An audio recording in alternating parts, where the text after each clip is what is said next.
સતીના તપના પ્રભાવથી જંગલનું વાતાવરણ દિવ્ય બનવા લાગ્યું છે. દેવતાઓ સતીના તપની પ્રશંસા કરવા લાગ્યા છે. ચારો તરફ દેવતાઓ જયજયકાર કરે છે. આ દેવતાઓનો સ્વભાવ છે. કોઈ યજ્ઞ કરે, કોઈ દાન કરે, કોઈ સેવા કરે, કોઈ સત્કાર્ય કરે, તો દેવતાઓ તેનો જયજયકાર કરે છે. તો દેવતાઓ કોણ? બીજાના કાર્યોને વખાણે છે. કોઈ સારું કામ કરે તેની પ્રશંસા કરે, એ મનુષ્ય દેવતુલ્ય મનુષ્ય છે. એ સૌને જયજયકાર કરે છે, દરેકને વખાણે છે.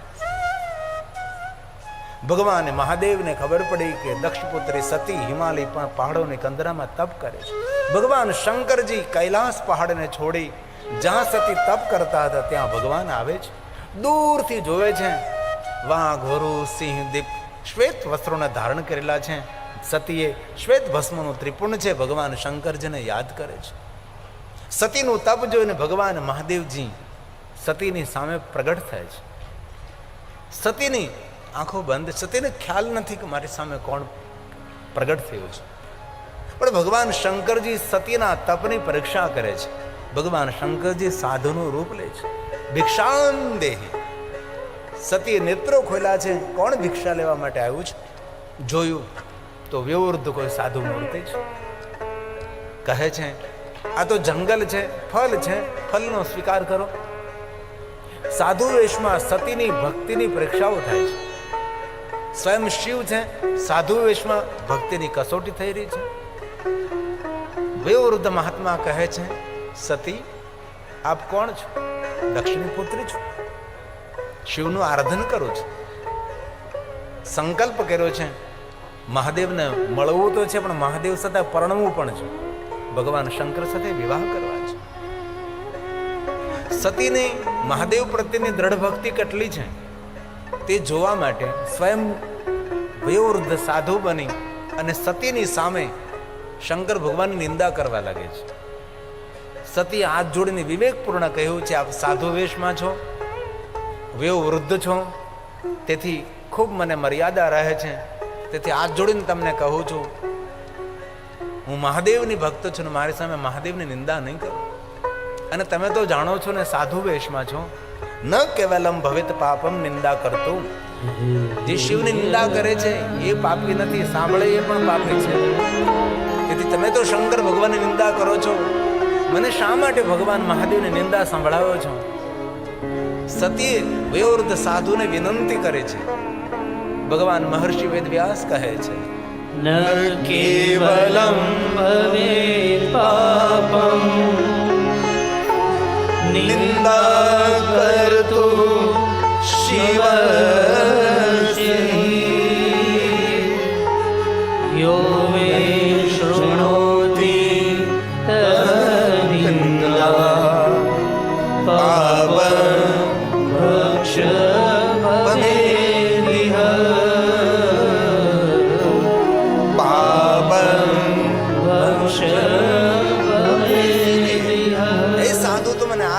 ભક્ષ તમે શંકર ભગવાનની નિંદા નહીં કરો.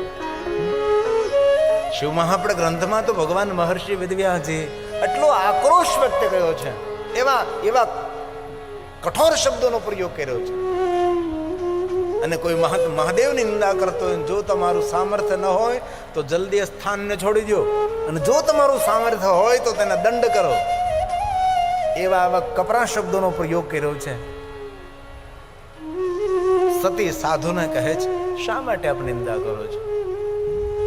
શિવની નિંદા કરનારો સૂર્ય ચંદ્ર પૃથ્વી ત્યાં સુધી નરકગામી બને છે. શિવ નિંદા સમપાપ ભૂતમ ન ભવિષ્યતિ.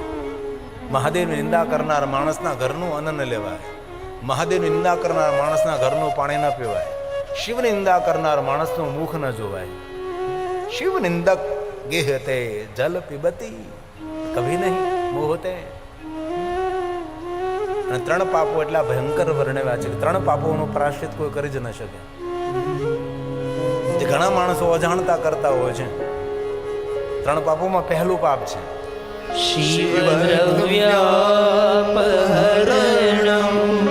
શિવજીના દ્રવ્યનું હરણ કરવું. એ પાપનું નિવારણ નથી. શિવજીના નામથી ભેગું કરેલું દ્રવ્ય પોતા માટે ઉપયોગ કરે છે, એનું નિવારણ નથી. શિવજીમાં આવેલું દ્રવ્ય જેના અધિકાર હોય તેને મળવું જોઈએ. બિન અધિકારી લોકો જ્યારે લઈ લે છે એ દ્રવ્યોનું તેને પાપ લાગે. શિવ દ્રવ્ય અપહરણ, શિવ દ્રવ્યનું હરણ કરવું. એક શિવ દ્રવ્ય છે શિવજીના નામથી એકત્ર કરેલું ધન, શિવાલયમાં એકત્ર થયેલું ધન, તે શિવ દ્રવ્ય કહેવાય છે.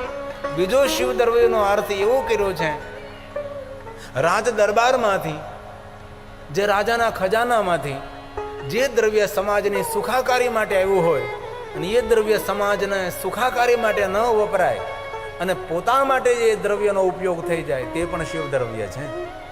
રાજા મહારાજાઓ પોતાના ખજાનામાંથી પ્રજાની સુખાકારી માટે ખજાનસીને કહે કે તમે પ્રજાની સુખાકારી માટે એટલો ધનનો ઉપયોગ કરો જેથી કરીને પ્રજાને સુખ થાય. સુંદર રોડ બનાવો, રસ્તા બનાવો, કોઈને મકાન બનાવી આપો, સુંદર સુંદર દેવાલય શિવાલય બનાવો, વિદ્યાલય બનાવો, ઔષધાલય બનાવો, સરોવરો નિર્માણ કરો, જગત હિત માટે સુંદર વન બનાવો, સુંદર ઉપવન બનાવો. મારા ખજાનામાંથી ધન તમે લઈ જાઓ. પ્રજાના કલ્યાણ માટે જે રાજ દરબારમાંથી આવેલું ધન એ પ્રજાના કલ્યાણ માટે ધન ન વપરાય અને પોતાના કલ્યાણ માટે વપરાય છે, એ પણ શિવ દ્રવ્ય કહેવાય છે. તેથી કેન્દ્ર સરકારમાંથી આવેલું ધન પ્રજાની સુખ માટે જો આવ્યું હોય તો પ્રજાને સુખ માટે વપરાવવું જોઈએ. રોડ બનાવવા માટે, રસ્તા બનાવવા માટે, ગામના દેવાલય શિવાલય વિદ્યાલય ઔષધાલય, એના માટે દ્રવ્ય જો સરકાર તરફથી કેન્દ્ર તરફથી આવ્યું હોય તો સંપૂર્ણ દ્રવ્ય એ પ્રજાના કલ્યાણ માટે વપરાવવું જોઈએ. એમાંથી થોડું પણ જો આપણા ઘરમાં આવી જાય તો આજની તો કલ એ કર્મો આપણા સામે આવીને ઊભા રહે છે. એ સત્ય છે. આ દુનિયામાં આપણને સૌ છોડી દેશે પણ આપણા કર્મો આપણને નહીં છોડે. તેથી ભૂલથી પણ આવા કર્મો કરતા પહેલા ખૂબ સાવધાની રાખવી. ડાયા માણસો કોઈ આવું પગલું ન ભરે. એને શિવ દ્રવ્ય કહ્યું છે. 3 પાપો. પહેલું પાપ શિવ દ્રવ્ય, શિવ દ્રવ્યાપહરણમ, નિવારણ નથી, તેનું પરાશ્ચિત નથી. બીજું પાપ શિવ નિંદા કૃતચિત, જે મહાદેવની નિંદા કરે છે એ પાપનું કોઈ નિવારણ નથી.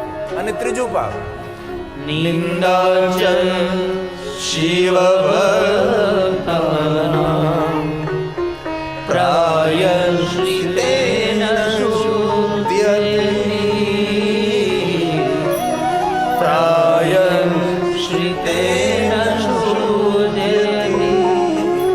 એ 3 પાપનો કોઈ પ્રાયશ્ચિત નથી. थोड़ी देर के लिए करेंगे.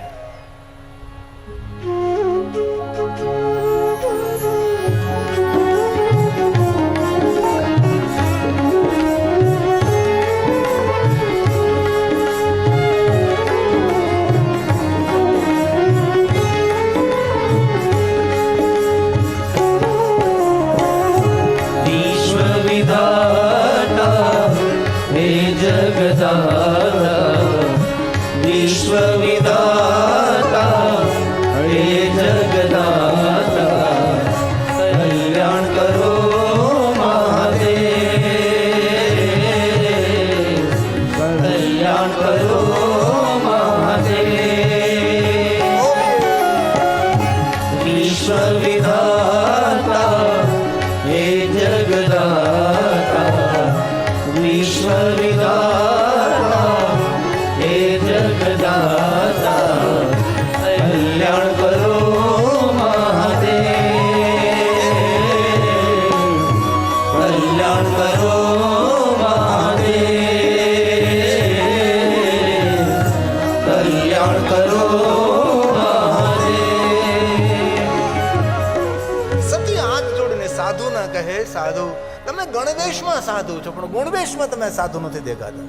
તમે શંકર ભગવાનની નિંદા શા માટે કરો છો? મારા હૃદયમાં દ્રઢ ભરોસો છે મહાદેવ પ્રતિ મેરે. જન્મ કોટી લગે રગર અમારે વંદવ શંભો નાતા રહો કુમાર. દ્રઢ ભરોસો, દ્રઢ ભક્તિ. મેરું તો ડગે પણ જેના મનડા ડગે નહીં પાનભાઈ. આવી ભક્તિ, આવો ભરોસો. સતીએ દ્રઢ ભક્તિ દેખાડી છે તો પણ મહાદેવની નિંદા કરે છે. હવે સતીએ નિર્ણય લીધો કે હવે શું કરું? ત્યારે એ સતીએ નિર્ણય લીધો કે આ તપસ્થલે છોડીને અન્ય સ્થાન પર જતી રહું.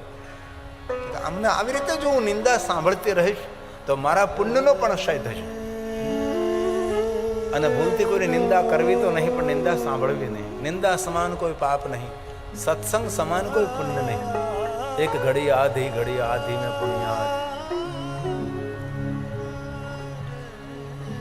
જેટલો સમય મળે તેટલો સમય સત્સંગ કરો. ધન્ય ધન્ય હોય સાધુ સંગતિ.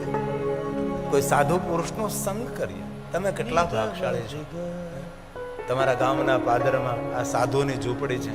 આ જગો બાપો બિરાજે છે. મેં તો દર્શન ન કર્યા, પણ આમાંથી ઘણા બધા એવા ભાઈઓ બહેનો છે કે જેમની આંખો દ્વારા જેમને દર્શન કર્યા છે, જેમની આવતીકાલે 12મી પૂર્ણતિથિ છે અને કાલે કથાનો વિરામ પણ છે. કથાનો સમય 10 થી 1 વાગ્યાનો છે. સૌ માટે ભોજન પ્રસાદની સુંદર વ્યવસ્થા છે. ભાવેશ બાપુ નિરંતર સૌના ઉપર નજર રાખી અને કોઈ પણ વ્યવસ્થામાં સરકચૂક ન થાય. અને આપ સૌનો પણ ખૂબ સાથ અને સહયોગ છે. આપ સૌની શ્રદ્ધા અને વિશ્વાસ જગા બાપા સાથે જોડાયેલો છે અને એમનું આ પુણ્ય છે. તેથી આ ગામને તરફેટે કોઈ આજુબાજુમાં ગામ નથી. ગરમ પવન સિવાય કે આવતું નથી. ચારે બધું રણ પ્રદેશ છે. કાલ તો મને સતીશભાઈ કહેતા હતા કે અહીંયા ટ્રેન નીકળે તો ટ્રેન ઊભી રહે છે અને ટ્રેન ઊભી રહીને અહીંયા પ્રસાદ લેવા. બોલો, ટ્રેન ઊભી રાખીને પ્રસાદ લેવા કેટલું સારી નગર ટ્રેન ઊભી જ ન રહે. બોલો, ટ્રેન ઊભી રાખવા માટે પરમિશન લેવી પડે. આ વગર પરમિશન ટ્રેન પાટા પર ઊભી રાખે અને પછી અહીં ભોજન કરવા. કેટલું સારું કહેવાય. પ્રસાદ લેવા બાપાનો આવે છે. સતીએ નિર્ણય લીધો કે સ્થાન છોડીને અન્ય સ્થાન જઈને તપસ્યા કરું. સતી એક કદમ બીજું કદમ ભરે છે. ભગવાન શંકરજી સતીની સાડીનો છેડો પકડીને ભગવાન શંકર ઉભા રહે છે. સતીને થયું કે મારી સાડીનો છેડો કોઈ ઝાંખરામાં કોઈ જગ્યાએ ભરાણો લાગે છે. સતી જતા જતા પાછું ફરીને જોવે છે તો ભગવાન સ્વયં સાધુ વેશ છોડી અને ભગવાન સ્વયં શંકરજીના સ્વરૂપમાં સતીની સાડીનો છેડો પકડીને ઉભા છે ભગવાન શંકર.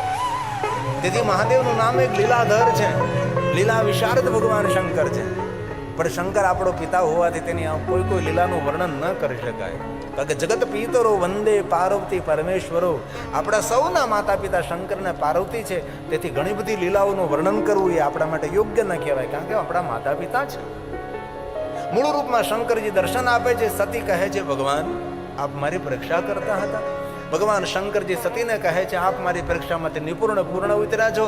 હવે તમે વરદાન માગો. સતી વરદાન માગે છે, મહાદેવજી આપ મારી સાથે વિવાહ કરો. શંકર ભગવાન કહે બીજું વરદાન માગો. ત્યારે સતી બીજું વરદાન માગીને કહે છે મારી સાથે સુંદર શૃંગાર કરીને દેવતાઓ તમને જોતા રહી જાય એવું સુંદર રૂપ અને સ્વરૂપ ધારણ કરે મારી સાથે વિવાહ કરો. પિતાંબર શ્વેતાંબર ઉપવસ્ત્ર, સોના ચાંદી હીરા મોટી સુંદર રત્ન જડિત મુકુટ ધારણ કરી આપના રૂપ અને સ્વરૂપને સૌ નિહાળે. ભગવાન શંકરજી સતીને વરદાન આપે છે. ભગવાન શિવ કૈલાસ પધારે છે અને સતી પોતાનું તપ પૂર્ણ કરી પ્રજેશ નગરમાં આવે છે. નગરવાસીઓ સતીનું સ્વાગત કરે છે, પુષ્પની વૃષ્ટિ કરે છે. અમારા રાજા પ્રજેશની પુત્રી ઘનઘોર જંગલમાં તપ કરવા ગઈ હતી અને તપસ્યા કરીને આવે છે. નગરના માણસો જય જયકાર કરે, સતીનું સ્વાગત અને સન્માન બહુમાન કરે છે. આપણે આ ગુજરાતની પરંપરા છે. કોઈ સાધુ સંત આવે તેનું સ્વાગત કરીએ, કોઈ મહાપુરુષ આવે તેનું સ્વાગત કરીએ, કોઈ સમાજ સેવક આવે તેનું સ્વાગત કરીએ, કોઈ મોટો માણસ આવે તેનું સ્વાગત કરીએ. આપણા માતા પિતા યાત્રા કરવા ગયા હોય, યાત્રા કરીને આવે તો સ્વાગત કરીએ. શેરી વળા વિસર્જ કરો. આપણું ગુજરાતી પરંપરા છે.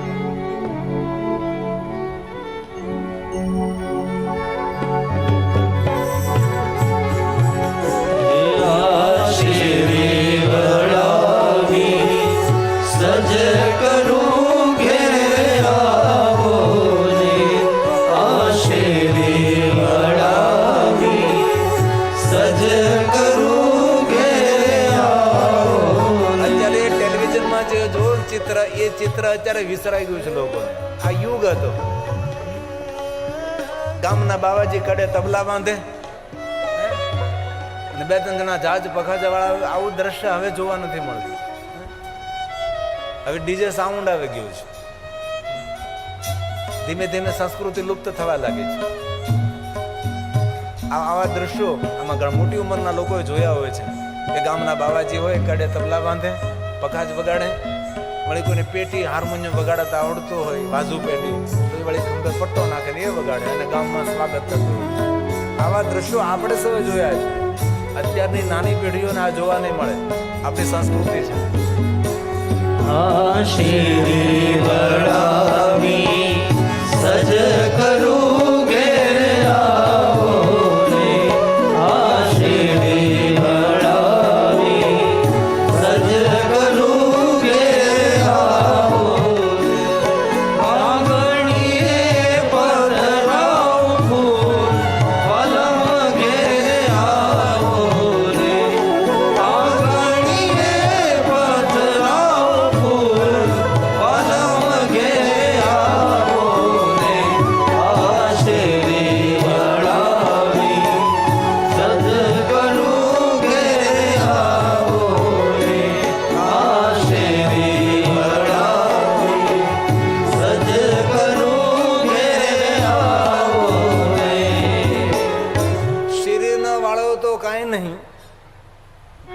ડેલા પર હાવણો ને નીકળો નહીં તો કોઈ વાંધો નહીં, પણ ઘરની બહાર માવાની પિચકારી ન નાખો તો પણ ઘણું સારું છે. કેવા આંગણા ગંદાઓ ભર્યા હોય છે. હમણાં 2 દિવસ પહેલા કાલે તે મુલાકાત રાખી હતી, આંગણું છીતરી નાખ્યું, બોલો આખું રંગોળી પૂરી એમ કરી નાખ્યું. હું આની પાસે તે અપેક્ષાઓ રાખવી? એક વાત કહું, દુઃખ નહીં લગાડતા તમને સાધુ છું, ને દુઃખ લગાડો તો ક્યાં કાલ તો 12 વાગે ભાગી જવાનું છે, આપણે પૂરું થઈ જાય છે. બહુ દિલથી એક વાત યાદ રાખજો, જે પોતાના દેહનું ધ્યાન ન રાખી શકે એ દેશનું હું ધ્યાન રાખી શકવાનું હતું. પહેલા પોતાના દેહનું ધ્યાન રાખવું પડે છે. તમે તંદુરસ્ત રહો. તેથી આ કથા દરમિયાન ગિરિબાપુને કઈ દક્ષિણ આપ્યું હોય તો હૃદયથી મારી પ્રાર્થના છે, માવો ખાતા હો, બીડી પીતા હોય તો છોડજો. ખૂબ તંદુરસ્ત જીવન જીવો ભાઈ. માવો બીડી ખાતા ને એને કેન્સર હોસ્પિટલમાં આંટો મારી આવો, આજ ને તો કાલ તમારા આંગણે ખોખારો મારવાનો જ છે. અમારે રાજસ્થાનમાં ભુવાજીની કથા હતી, મને ખબર નહીં હતી એ ભુવાજી છે એમ, એ લોકો છુપાવેલું હતું. હવે મેં કથા કરવા ગયા પછી તો હવે કરવું શું? હવે ભુવાજી એનામાં પણમાં બધા વીર પુરુષો આવે, એટલે મેં ભુવાજીને કીધું કે મારે જોવું છે, વીર પુરુષો આવે ખરા. તે હું તો કથા પહેલાં ત્યાં ગયો, ત્યાંની બેઠક હતી, રવિવાર હતો, રવિવારની બેઠક હતી, રવિવારની બેઠક. એટલે હું ગયો એટલે તરત થોડી વાર થઈ મને ઉપર બેસાડ્યો. મેં તો ઉપર નહીં, નીચે બેસું. નહીં ઉપર બેસ. પછી થોડી વારમાં એ રાજા એના હરમાં આવ્યા, અને એ પછી એમનો હાવભાવ બદલી જાય, વાણી બદલી જાય, બહુ જ બધું બદલી જાય, આંખો તેની બદલી જાય. પછી બધાના પ્રશ્નોના જવાબ આપે. હું તો આમ ડરવા લાગ્યો કે એવા હાંકલા પડકારા આપણે કોઈ જોયું નહીં આવું બધું. આપણે તો સીધા સાદા માણસ. પછી એમના અનુયાયીને કહ્યું કે મારા દ્વારે શિવ પરમ ભક્ત ગિરિબાપુ આવ્યા છે, તેનું સન્માન કરો. તો એક જણાએ 1100 રૂપિયા આપ્યા. અરે રાજાનો દરબાર છે, 1100 હોય 11,000 આપો. બધું મારું કામ થઈ ગયું. સ્વાગત સન્માન થયું. અને પછી જે વીર પુરુષ અંદર આવ્યા હતા એમને પછી એમ કહ્યું મને કેસરનું પાણી આપો. ભાગ જુગે તે દિવસે અનુયાયી કેસરનું પાણી રાખેલું નહીં, કેસરનું પાણી મળ્યું નહીં. તો તરત બોલ્યા કેસરનું પાણી ન હોય તો મને અત્તર આપો, 60 આપો અત્તર. તો એક જણાએ આખી બોટલ લઈ આવીને જે વીર પુરુષ આવ્યા હતા જે ભુવાજીના શરીરમાં આખી અથાળી ભરી દીધી 60 અત્તરની, અને પીવાની તૈયારી કરે ને મેં હિંમત કરીને હાથ પકડી લીધો. મેં પીવા નહીં દીધું. એટલો હાથ પકડી રાખ્યો, એક થોડુંક પણ એને ભુવાજીને પીવા નહીં દીધું. મેં કીધું આ ઓજરી ખખડાવી દેશે, ઓજરી હળી જશે. મેં કીધું આજથી જે તમારા પંડમાં હોય રાજા, મેં કીધું હું સાધુ છું, પ્રતિજ્ઞા લો રાજાને કે આજથી કોઈ દિવસ સેન્ટ નહીં પીવું, આજથી કોઈ દિવસ અત્તર નહીં પીવું. અને ભુવાજીને હૃદયમાં કોઈ રાજા આવતા હતા, અને રાજાએ સંકલ્પ લીધો કે સાધુ છે ગિરિબાપુ, એટલે સંકલ્પ કરું છું કે આજથી ક્યારે પણ મારી જ્યારે હાજરી થશે ત્યારે હું સેન્ટ કે અત્તર નહીં પીવું. આજથી હું પ્રતિજ્ઞા લઉં છું. આ કરવાનું છે આપણે, કારણ કે એ કોઈનું હગું ન થાય. ભલે અંદર તો આપણે રાજા કે વીર પુરુષ જે કાંઈ હાજરી થઈ હોય, પણ જવાનું છું તો આની હોજરીમાં જ ને હળી જાય, માણસનું મૃત્યુ થાય. તેથી થોડી સાવધાની રાખીએ આપણે. હા, વિજ્ઞાનનો યુગ છે, ટેકનોલોજીનો યુગ છે. વિરાટ વિશ્વને ક્યારેક નિહાળો. આપણા શિવપુરાણમાં જેનું વર્ણન છે, આ વિરાટ આકાશની અંદર આ પૃથ્વીની કોઈ હસ્તી નથી. તો પૃથ્વીની કોઈ હસ્તી ન હોય, પૃથ્વી રજ જેવી છે, તો આ શરીર ગજ જેવું, એની શું હસ્તી હોઈ શકે છે? તેથી થોડીક વાસ્તવિકતા સ્વીકારવા પ્રયાસ કરીએ આપણે.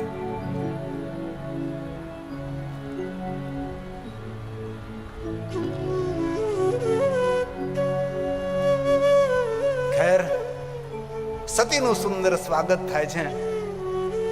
માતા વીરણે કહે છે માં, મને મહાદેવે દર્શન આપ્યા છે. દક્ષ મહારાજ પ્રસન્ન થાય છે. ભગવાન શંકરજી મારી સાથે વિવાહ કરવા માટે ભગવાને મને વચન આપ્યું, વરદાન આપ્યું છે. સપ્ત ઋષિઓ, ગર્ગાચાર્ય મહારાજ, બૃહસ્પતિ દેવ, નારદજી, વિશ્વકર્માજી આવે છે. સપ્ત ઋષિઓ ભેગા મળીને સતીના વિવાહ પત્રિકા તૈયાર કરે છે. સતીના વિવાહ પત્રિકા લઈ ભગવાન શિવની પાસે નારદજી, બૃહસ્પતિ દેવ, ગર્ગાચાર્ય મહારાજ, સપ્ત ઋષિઓ જાય છે. અહીંયા દક્ષ મહારાજ વિશ્વકર્માજીને કહે છે, મારા પુત્રી સતીના વિવાહ છે, સુંદર નગરની શોભામાં વૃદ્ધિ કરો. વિશ્વકર્માને આજ્ઞા મળી છે, નગરને સુંદર શણગારવા લાગ્યા, સુંદર નગરની શોભામાં વૃદ્ધિ અભિવૃદ્ધિ કરવા લાગ્યા છે. કારણ કે પુત્રી સતીના વિવાહ છે.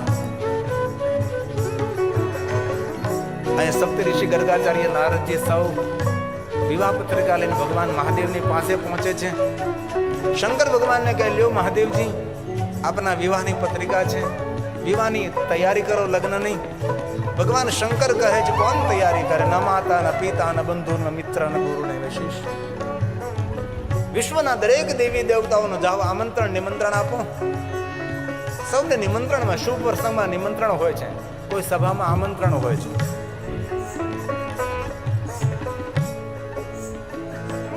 ભગવાન શિવના વિવાહમાં સૌ જોડાવા માટે પૂરું દેવલોક શિવલોકમાં પધારે છે.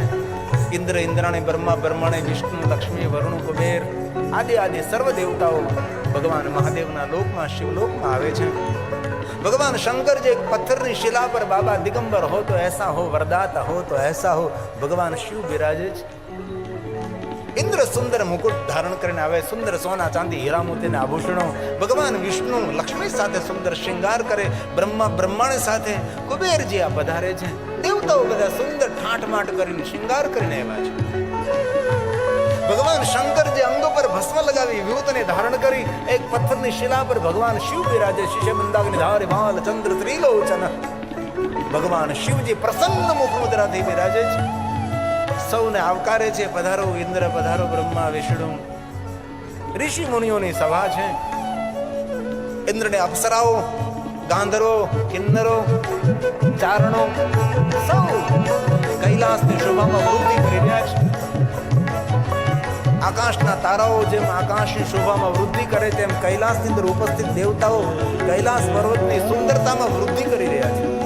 ભગવાન શંકરજી સૌ પર કૃપા દ્રષ્ટિ કરે છે અને સૌને બહુ પ્રેમ ભાવ કરુણા દ્રષ્ટિથી નિહાળે છે. પ્રસન્ન મુખ મુદ્રા છે.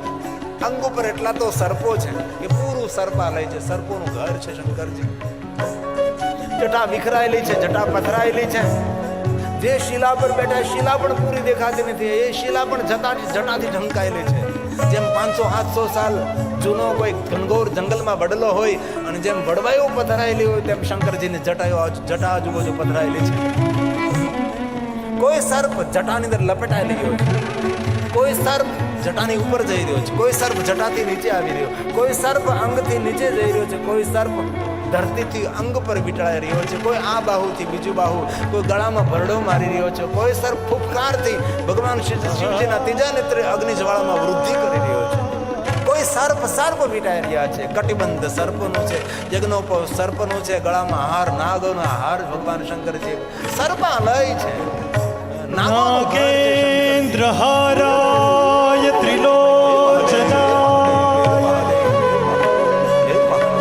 ભસ્માંગરાગાય મહેશ્વરાય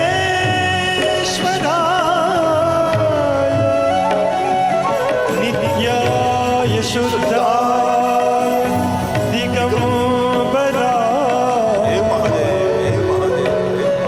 તસ્મૈ નકારાય નમઃ શિવાય શિવાય. દેવતાઓ પરત પર હસવા લાગ્યા. દેવતાઓ નારદે પૂછ્યું કે દેવતાઓ શા માટે આપ હસી રહ્યા છો? દેવતાઓએ કહ્યું કે નારદ, અમે સૌ તો એટલો શૃંગાર કરીને આવી ગયા છે, પણ જેમના વિવાહ છે તેમનો કોઈ શૃંગાર નથી. આમ જો તો ખરા, કેટલી ભસ્મ લગાવેલી છે, જટા વિખરાયેલી પથરાયેલી છે. નારદ, જરા મહાદેવને સમજાવો, શૃંગાર કરે. નારદજીએ બૃહસ્પતિ દેવને કહ્યું. દેવગુરુ બૃહસ્પતિ નારદજી ભગવાન શિવની પાસે જાય છે. બૃહસ્પતિ કહે, મહાદેવ, તમારા રૂપ અને સ્વરૂપ અને તમારી લીલાને કોણ સમજી શકે?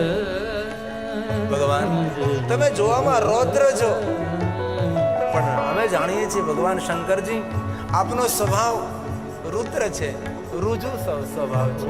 રુદ્ર બીજાનું દુઃખ જોઈને પોતાનું હૃદય દ્રવિત થાય, રુદ્ર કહેવાય છે.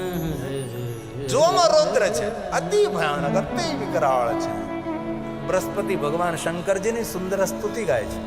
તો કે બૃહસ્પતિ મહાદેવના પરમ ભક્ત છે અને શંકરજીની સામે જોઈને કહે, બાબા, જોવામાં તો રૌદ્ર છો, પણ મને ખબર છે તમે કોઈ ભક્તનું થોડું દુઃખ જોઈને તમારું હૃદય દ્રવિત બને છે, તેથી નમસ્કાર કરું છું. બૃહસ્પતિ સ્વયં બોલે છે, નમો રુદ્રાય નીલાય. શંકરજી પોતાના ભક્તોનું દુઃખ ન જોઈ શકે એવો કરુણાથી ભરેલો ભીંજાયેલો ભગવાન શંકર છે. તેથી મહાદેવનું રૂપ રૌદ્ર છે, પણ તેનો જીજી સ્વભાવ રુદ્ર છે. શિવ ભક્તો કોને કહેવાય? કોઈનું દુઃખ જોઈને જેની આંખ રડી પડે અને મહાદેવનો ભક્ત કહેવાય છે.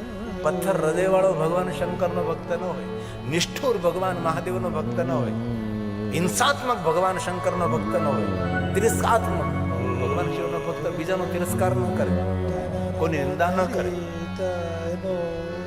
કોઈનું અહિત ન કરે. ભગવાન શંકરમાં જે ગુણ છે, કોઈની યોગ્યતા ન જોવે.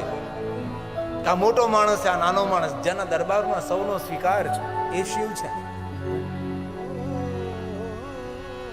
શંકરની સંસ્કૃતિ, શંકરજીની પરંપરા દુનિયાના દેવોથી અલગ છે, એ મહાદેવ છે.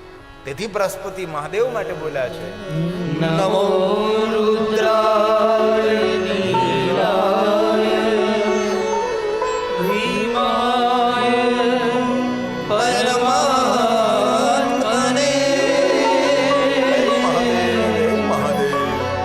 કપર્દિને સુરેશાય વ્યોમકેશાય